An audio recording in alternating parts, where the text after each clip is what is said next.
far right is getting stronger in Germany, and the far-right party, AfD, is becoming more and more radical. It's been a political earthquake for the German far-right AfD as they win their highest ever position in local politics. The extreme right in Kürten shouting National Socialism now, now, now. We know how to make it right, so. Alright, on my quest of finding inner peace through the process of analog mechanical photography, I decided to spend more time outside and chill with Mother Nature. So after a couple of hours of driving southeast, my inner voice started a telepathic conversation with the environment shouting, "Come on East Germany, what's your biggest flex?" And it replied, "Lakes and bridges." Okay, solid point.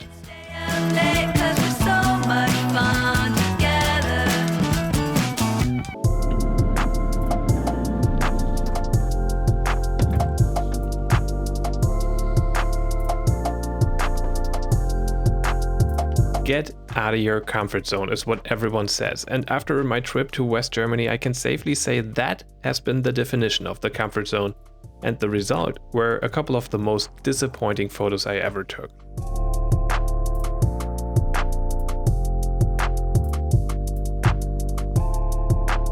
Now you have to know I'm really smart, so after a couple of hours of contemplating I figured discomfort is the answer.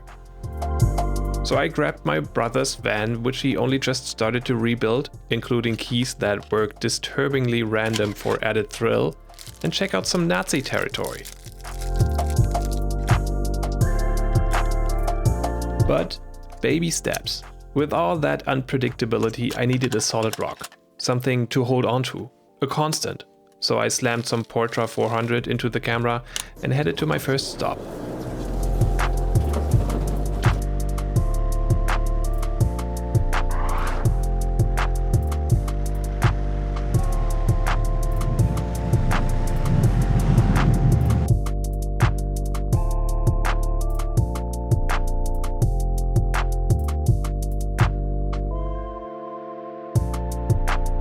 I arrived at some sort of abandoned gravel pit with a ton of old machines and trucks, which made up for a dope photo op to get things going.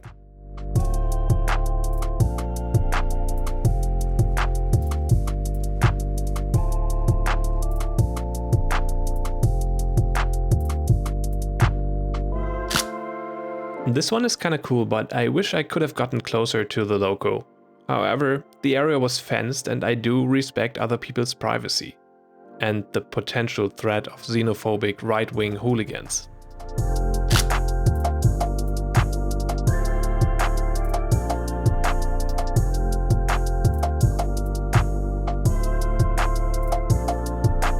And then I came across this scene and I really liked the shot for no specific reason. It's just a solid composition with warm colors and soft contrast, I guess.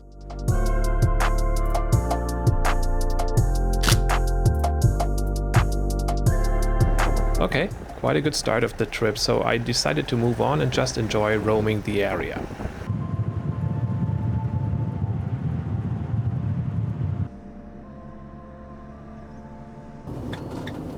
There's something super relaxing about putting your mind on cruise control and check out random places. Like this one. I like the lifted flower pots, the German flag, and the welcoming international abbreviation for analog cameras are better.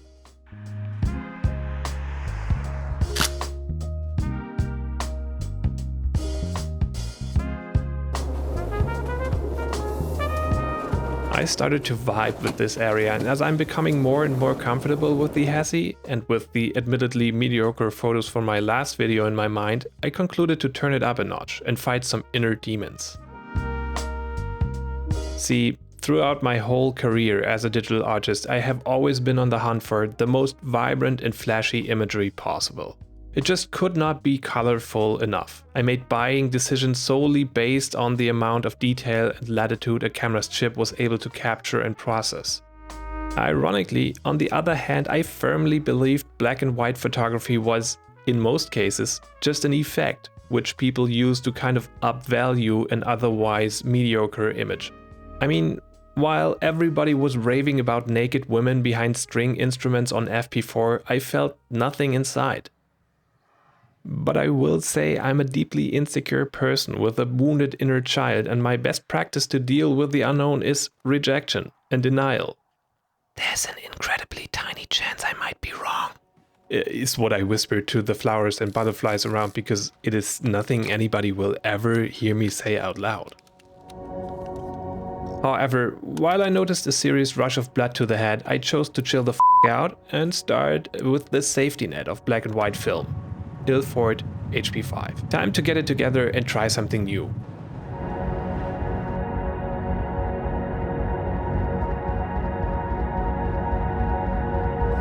My next stop was one of East Germany's largest military facilities. A 250 square kilometers large training area in Liberose from the Soviet era. In 1970, OG socialist fraternal KISS buddies Leonard Brezhnev and Erich Honecker watched a training involving 50,000 soldiers over here preparing for a potential World War III with NATO. Now that's the kind of setup screaming for the Heliopan red filter for increased contrast and richer tonal gradations. Now, just in case you're as new to this as I am, a red filter basically absorbs blue and green light while allowing red light to pass through, and this selective filtration can enhance the separation between elements in a scene, resulting in a more dramatic and pronounced image. Now, stripping away color from a scene obviously simplifies the visual elements, leading to a more abstract representation of the subject with an emphasis on form and texture. Great. Now I was severely hyped driving around shooting random locations on black and white, and some of them turned out pretty ace.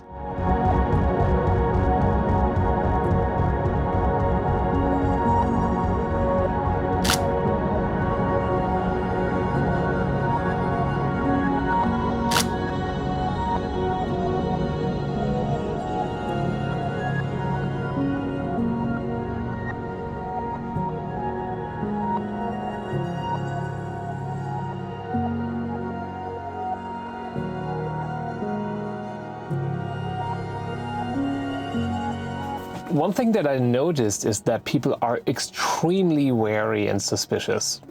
Each time I get out of the car and try to photograph something, a dog is gonna bark, and it's gonna take 2 to 3 minutes at maximum until somebody is gonna approach me asking what I'm doing over here and if I took a picture of their property.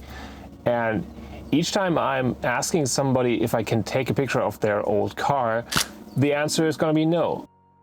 Yesterday I went to a campground asking if I could take a quick shower, and I was offering them €5. The answer was no.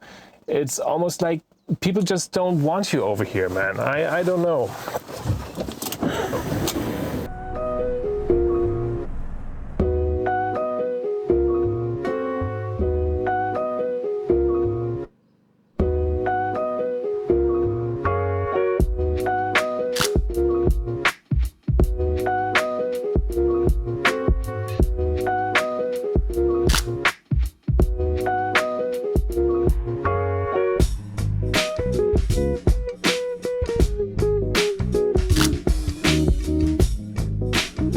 Eastern Germany, and Brandenburg specifically, is known for their lush forests and picturesque lakes, and there's a vast connection of rivers and waterways called the Spreewald. And it's just super relaxing to get out the car somewhere randomly and take out your chair and basically do nothing and just relax.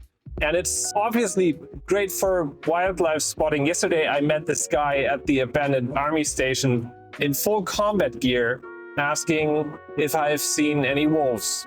I mean, okay. And then there's the other side of this area.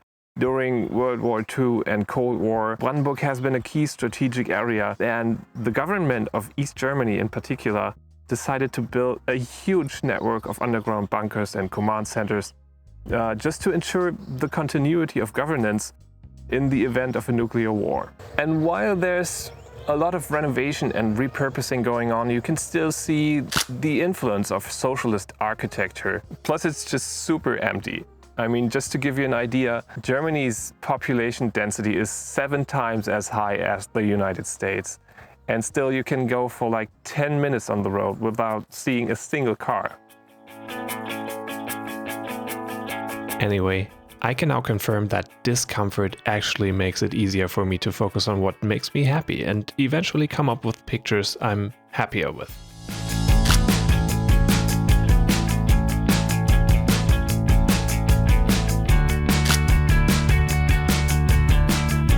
Also, after decades of denying black and white photography, I never thought I'd say this.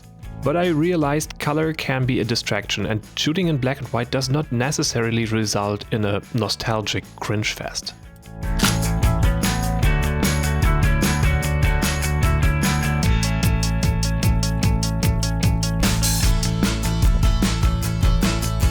Much rather, it allows the essence of a subject to shine through in its purest form. The absence of color compels you to focus on the shapes and forms of a scene, revealing details that might otherwise have been overlooked. In a world saturated with color, black and white photography stands out as a bold rebellion, a celebration of simplicity. On the other hand, without the distraction of color, it is much easier to tell if a photograph is a legit piece of work or just a pathetic try. Anyway, I can't wait to keep exploring black and white photography on my creative journey. And also, I'm very happy to announce that you passed the test. You made it to the end of 2 incredibly challenging videos, both for you viewing these and for me making these. But it's gonna be better. For the next episodes, I'm gonna be visiting not 1, but 2 of Time Magazine's 2023 World's Greatest Places. So I'm looking forward to these, obviously, and I hope to see you soon. Peace. Scratch that, what you doing tonight?